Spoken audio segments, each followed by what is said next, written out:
こんにちは、京子ニッツです。今回はご一緒にレースのカラーを編みましょう。中細ソックヤンを 60g 弱で編むことのできるカラーです。ボタン留めにしたり、リボンを通したり、長く編んで肩掛け風にしたり、いろいろ楽しめるカラーです。お人形のレースの襟のようなので、ドーリーカラーという名前にしました。端のギザギザはシェトランドレースなどで定番で使われる方法で編みました。編み方は見た目ほど難しくないんですよ。編むのめちゃめちゃ楽しいので、ぜひ編んでみてほしいです。全体の構成を説明します。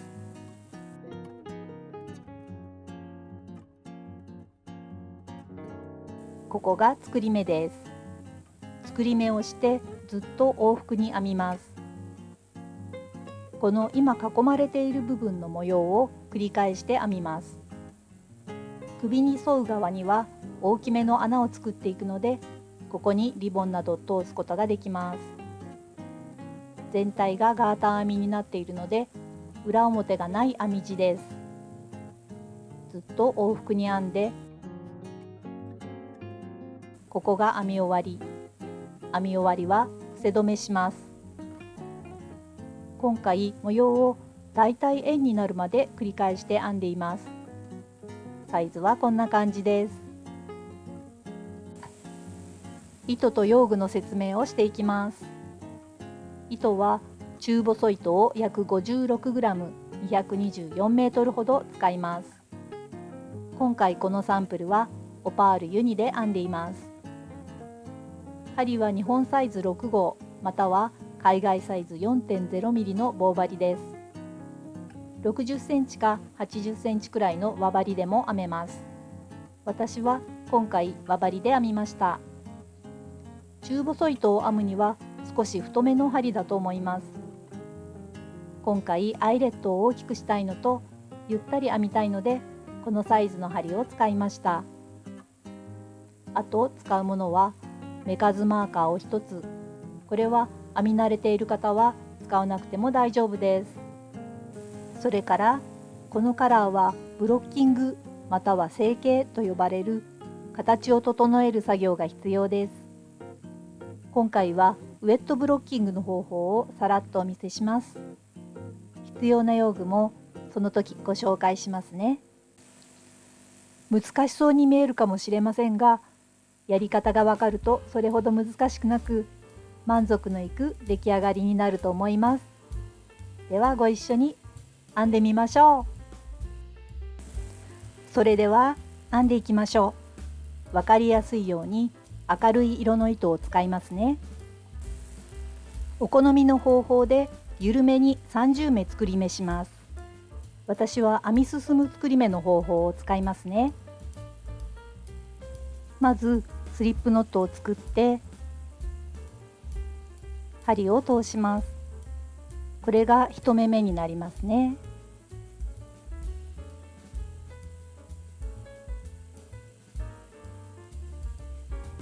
そして合計で30目になるまで作り目していきます。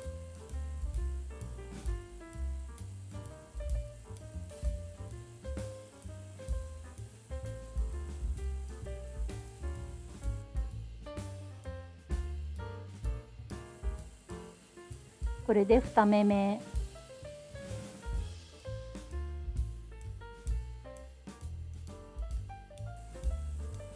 3目目、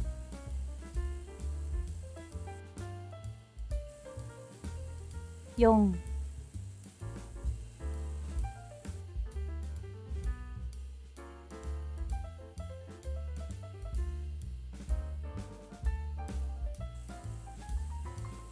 5、合計で30目作り目できたところです。まず最初の段ではすべての目を表目に編みますが、目数マーカーを使うので目数マーカーを用意して編み始めてください。まず3目表目に編みます。1、2、3。そしたら右針に目数マーカーを入れます。そしてあと残りの目すべて表目に編んでいきます。最後まで表目に編みます。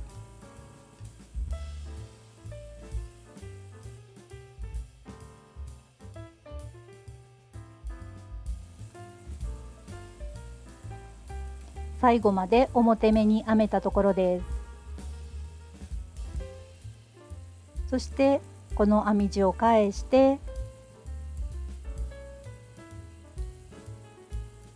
左側3目めのところにマーカーが入っている状態、この状態からレースを編んでいきます。ここから繰り返して編む模様の図を表示しています。一般的な日本のパターンである編み図は作品全体を一つの図として表しますが、これは部分的な編み方をお伝えするための図なので、この動画内ではチャートと呼びますね。チャートの形がへんてこなので不安になるかもしれませんが、順を追って説明していきますので安心してくださいね。このチャートは編み地を表側から見た状態を示しています。白は表側を見て編む段で、右の矢印の側から編み、裏側を見て編む段はグレーで、左側の矢印の側から編みます。縦の棒は表目です。マイナスの記号は裏目、丸は掛け目、人という漢字みたいな記号は左上に目一度、黒い小さな楕円形は伏せ止めです。赤い縦の線はマーカーの位置を示しています。まず裏側を見て編む段、グレーの段はすべて裏目の記号になっています。つまり裏側を見て編む段ではすべての目を実際には表目に編むということですね。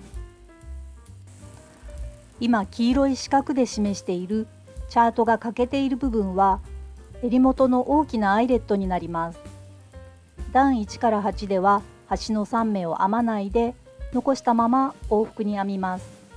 そして段9と10で端の3目も入れてすべての目を編みます。それで大きいアイレットができるんです。次にこの部分を見ていきます。段1を見ていきますね。右から表目を2目編んで、それから数えるのが大変なのですが、掛け目と左上に目一度のセットを9回編みます。それからもう一度掛け目をしてマーカーまで表目を編みます。掛け目と左上に目一度のセットでは増やし目と減らし目が相殺されるので目数は変わりません。その後に掛け目をするので1目増やし目となります。段3、5、7も同様に編みます。それで目数がだんだん増えていくんです。ここの数字は表目を編む数なのですが、これが増えていきます。そして段9で増えた分を伏せ止めして減らして元の30目に戻ります。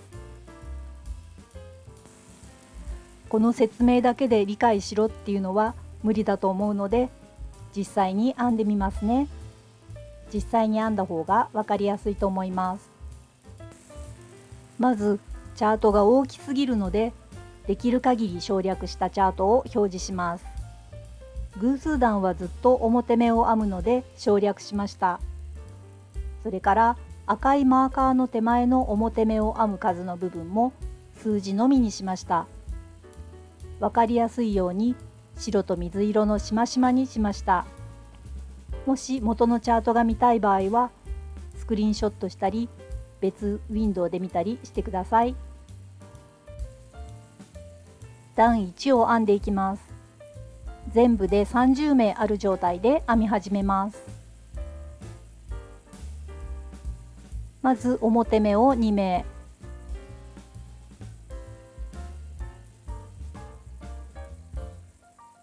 それから掛け目と左上に目一度のセットを9回、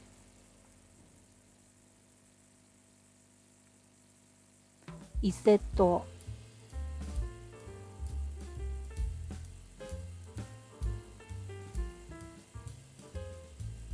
2セット、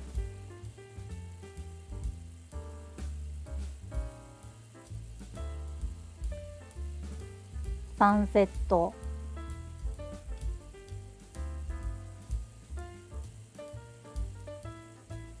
4セット、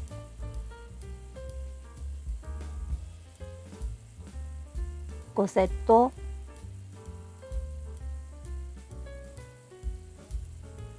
6セット、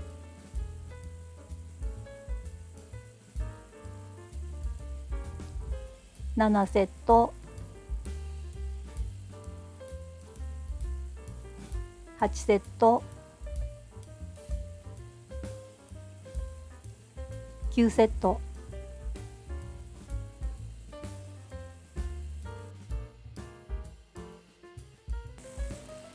途中で何セット編んだかわからなくなったら編み目を見れば大丈夫です。これが掛け目ですね。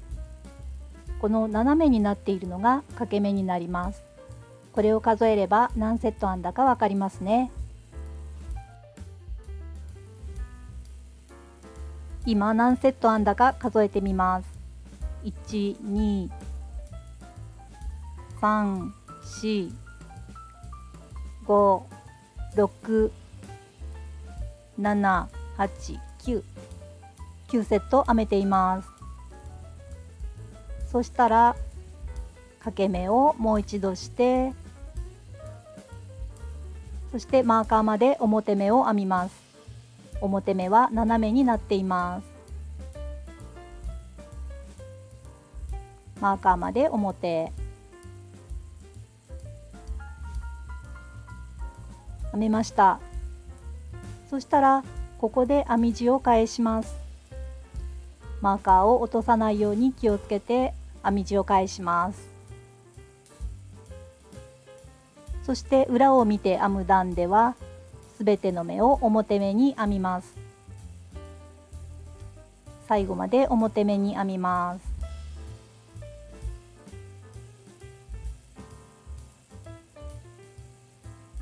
最後まで表目です。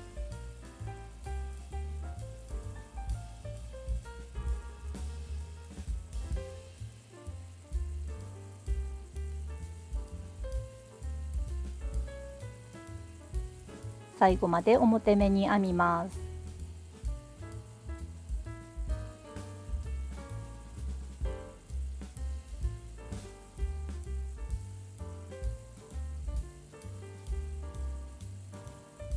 ちょっと編みにくいですが、最後まで表目に編みます。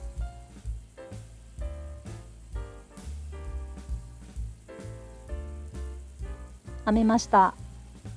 段1と段2が編めました。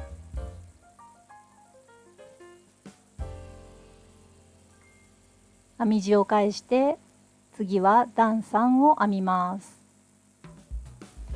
段3を編みます。まず表目を2目、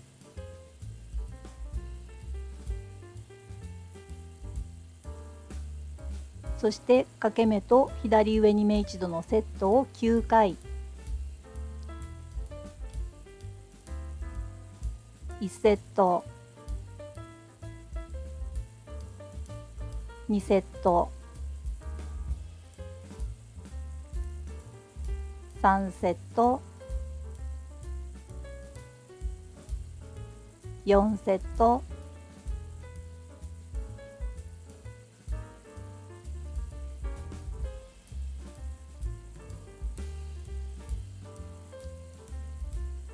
5セット、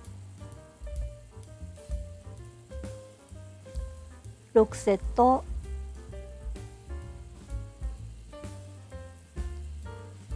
7セット、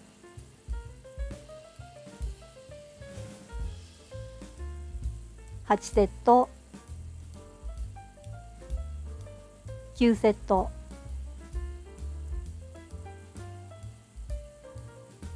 そしてもう一回掛け目をして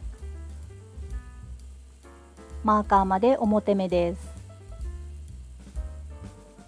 表目は8目編むようになっています。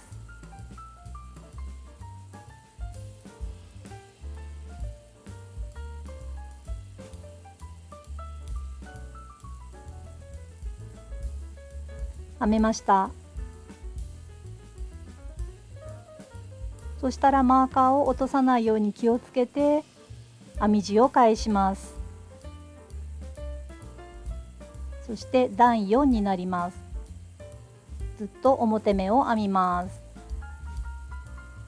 表示されているチャートには載っていないので気をつけてください。ずっと表目を編みます。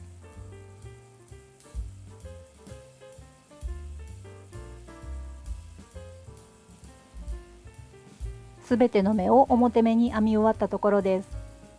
マーカーのところはこんな感じになっています。編み地を返すとこんな感じになっています。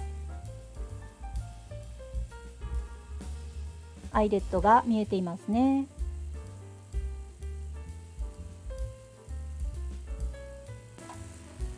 チャートに従って段5から段8まで編んだところです。アイレットが今斜めに4つ並んでいますね。アイレットの数で何段目まで編んだかわかります。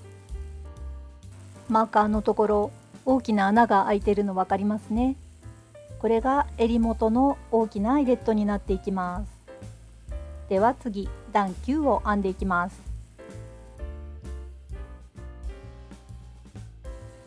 段9はまず最初4目伏せ止めします。まず最初表目に編んで次の目を編んで伏せます。1目伏せ止め、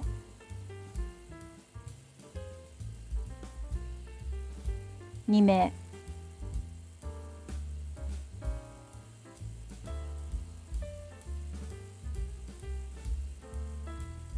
3目、きつくならないように伏せ止めしてください。4目伏せ止めできました。そしたらあとは針の最後まで表目に編んでいきます。端の3目も入れて全部表目に編みます。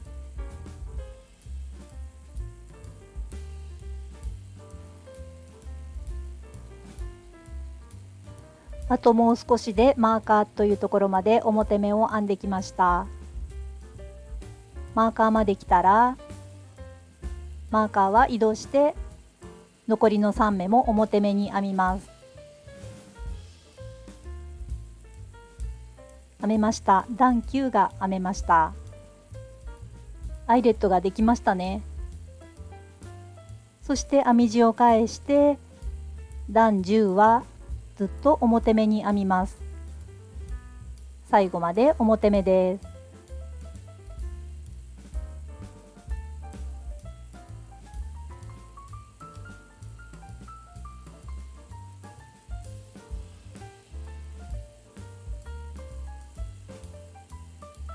最初3目マーカーまで編んだらマーカーは移動して表目を編み続けます。針の最後まで表目を編みます。針の最後まで表目を編めたところです。こんな感じです。そして編み地を返すと一模様を編み終わった状態になっています。こんな感じです。この模様を繰り返して編んでいきます。もう一回模様を繰り返して編んだところです。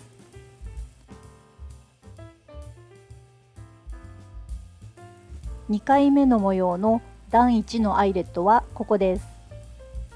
ここからアイレットが斜めに並ぶ数を数えると何段目まで編んだかわかります。左側にある大きなアイレットも2つ目ができていますね。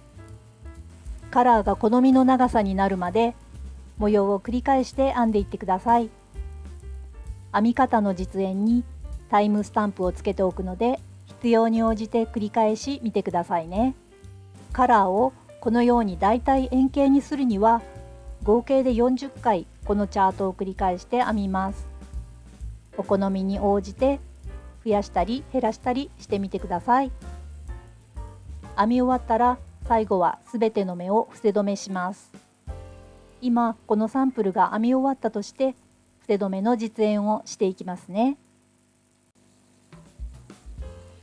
最初1目表目に編んで、次の目も表目に編み、右側の目を編んだ目にかぶせる。これで1目伏せ止めできました。針の最後まで伏せ止めしていきます。緩めに伏せ止めしてください。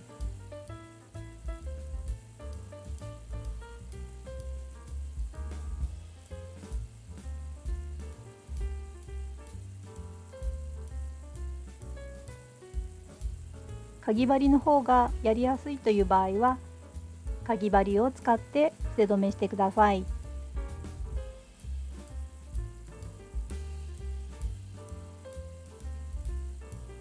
この場合もきつくならないように緩めに伏せ止めしてください。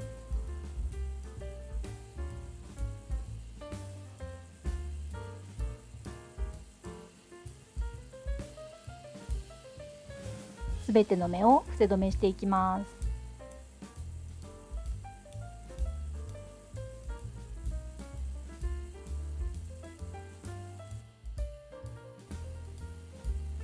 あと少しのところまで伏せ止めしてきました。マーカーまで来たらマーカーは取り除いて残りの目もすべて伏せ止めします。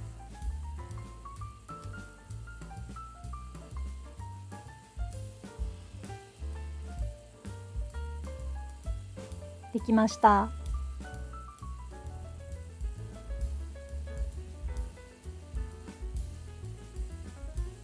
こんな感じになっています。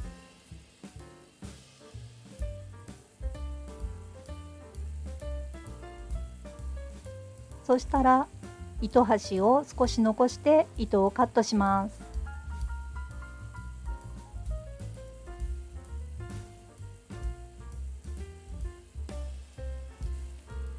次は糸始末の前にブロッキングするのがおすすめです。レースはブロッキングすると伸びるので、先に糸始末すると編み地がつれてしまう可能性があるからです。ですがここでは小さいサンプルで説明しているので、ついでに糸始末も実演してしまいますね。とじ針を使って糸端を編み地に入れていきます。今糸始末は編み始めと編み終わりにありますが、これは編み終わりの側ですね。最後の伏せ止めの糸に糸端を入れていく感じになります。とじ針で糸を拾ってそこに糸端を通していきます。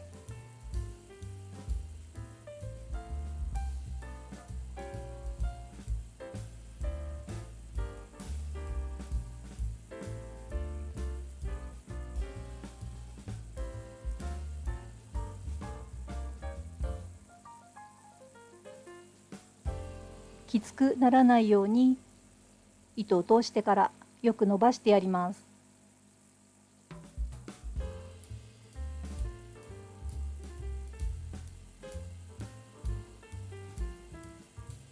そして向きを変えて糸を入れていくとしっかり糸始末できます。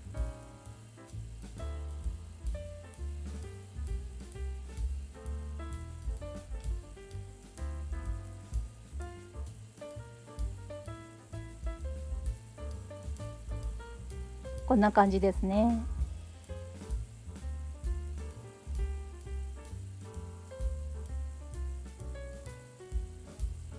ここに糸を通していきます。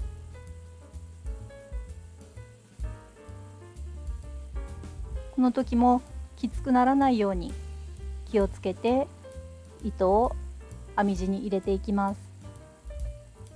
できましたね。きれいに糸始末できました。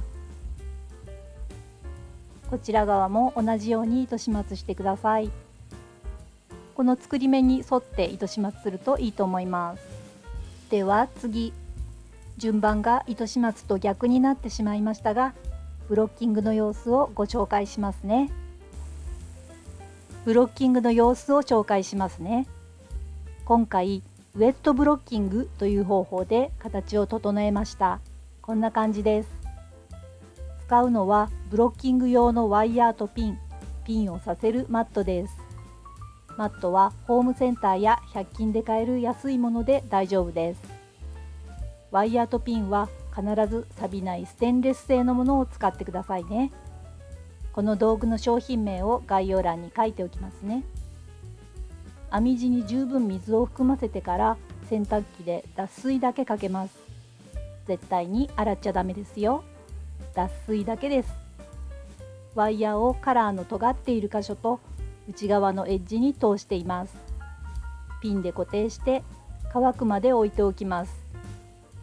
編み始めと編み終わりはまっすぐにしたいので、針がたくさんついているピンで留めました。ワイヤーは必ず必要というわけではないですが、今回ワイヤーを通しておくと成形するのが楽です。スチームアイロンで形を整えることもできます。その場合、このフォークピンというスチームアイロン用のピンがあると良いです。このピンは少し大きな毛糸屋さんで買うことができます。ピンやアイロンにはくれぐれも気をつけて作業してくださいね。さて、ドーリーカラー、今編んでいただいているでしょうか。それとも完成していただけましたか。楽しんでいただけましたでしょうか。リボンを通して襟元で結んだり、肩にかけたり、お好みの使い方をしてくださいね。この動画が良いと思ってくださったら、高評価とチャンネル登録をどうぞよろしくお願いいたします。また次の動画でお会いいたしましょう。